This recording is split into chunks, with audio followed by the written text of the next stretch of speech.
กรณีเขื่อนน้ำเงียบ2ดีถือเป็นบทเรียนเพื่อปรับปรุงมาตรการการคุ้มครองเขื่อนในอนาคตสนับสนุนโดยน้ำดื่มหัวเสือ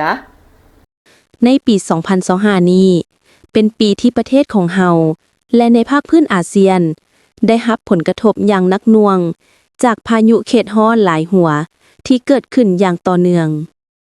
สำหรับสปป.ลาวก็ได้รับผลกระทบหลายด้านโดยเฉพาะการบริหารน้ำของเขื่อนไฟฟ้าเขื่อนชลประทานพื้นที่กสิกรรมตาข่ายไฟฟ้าและพื้นฐานโครงล่างหลายแห่งอิงตามข้อมูลจากคณะชี้นำเวียกงานโฆษณา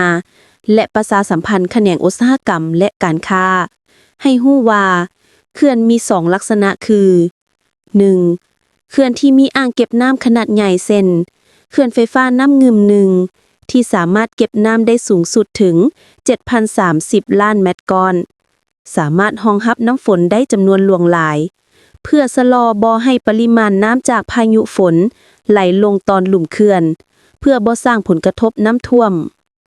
2. แบบฝายน้ำล้นเช่นเขื่อนไฟฟ้าน้ำเงียบ 2B แม่นบ่สามารถเก็บน้ำได้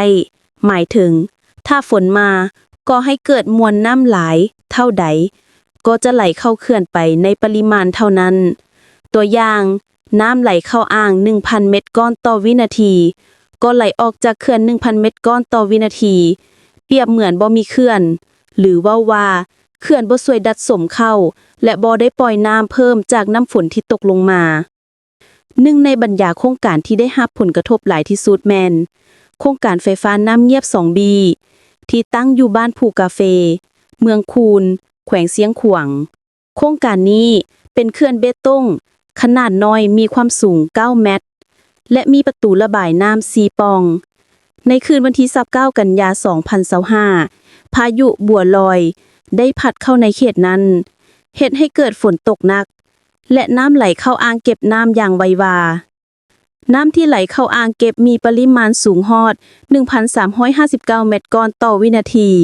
หรือเท่ากับ 93 ของความสามารถระบายน้ำของประตูน้ำในขณะที่ทีมงานคุ้มครองโครงการได้ดำเนินมาตรการความปลอดภัยโดยทันทีเช่นแจ้งเตือนประชาชนลุ่มโครงการและเริ่มเปิดประตูระบายน้ำแต่เนื่องจากฝนตกอย่างต่อเนื่องระดับน้ำเพิ่มขึ้นหลายพายุลมแรงมีผลเฮ็ดให้เสาไฟฟ้าล้มระบบไฟฟ้าขัดข้องจึงต้องได้ใช้เครื่องจักรไฟฟ้าสำรองในการเปิดประตูระบายน้ำแต่มวลน้ำที่หลายและไหลมาไวเฮ็ดให้บ่สามารถรับมือต่อกับเหตุการณ์ดังกล่าวได้จึงเฮ็ดให้น้ำไหลล้นออกทั้ง2บ่าข้างของเขื่อนและบ่าเบื้องขวาเกิดการเซาะเจือนจึงเฮ็ดให้น้ำไหลออกทางบ่าเบื้องขวาแต่ย้อนน้ำเงียบ 2B มีปริมาณอ่างน้ำเพียง 133,000 เมตรก้อนจึงบ่ได้สร้างผลกระทบหลายเมื่อเทียบใส่ปริมาณน้ำฝนไหลผ่านเขื่อนในมือเดียวนั้นที่สูงถึง117ล้านเมตรก้อนหรือเพียง 0.1% ปัจจุบันผู้พัฒนาโครงการและภาคส่วนที่เกี่ยวข้องกำลังดำเนินการประเมินความเสียหายและวางแผนพื้นฟูโครงการดังกล่าวให้กลับคืนสู่สภาพปกติโดยไวพร้อมกันนั้นบรรดาภาคส่วนที่เกี่ยวข้องก็จะนำเอาบทเรียนจากเหตุการณ์ในครั้งนี้ไปปรับปรุงมาตรการการคุ้มครองเขื่อนให้มีความปลอดภัยหลายขึ้นในอนาคต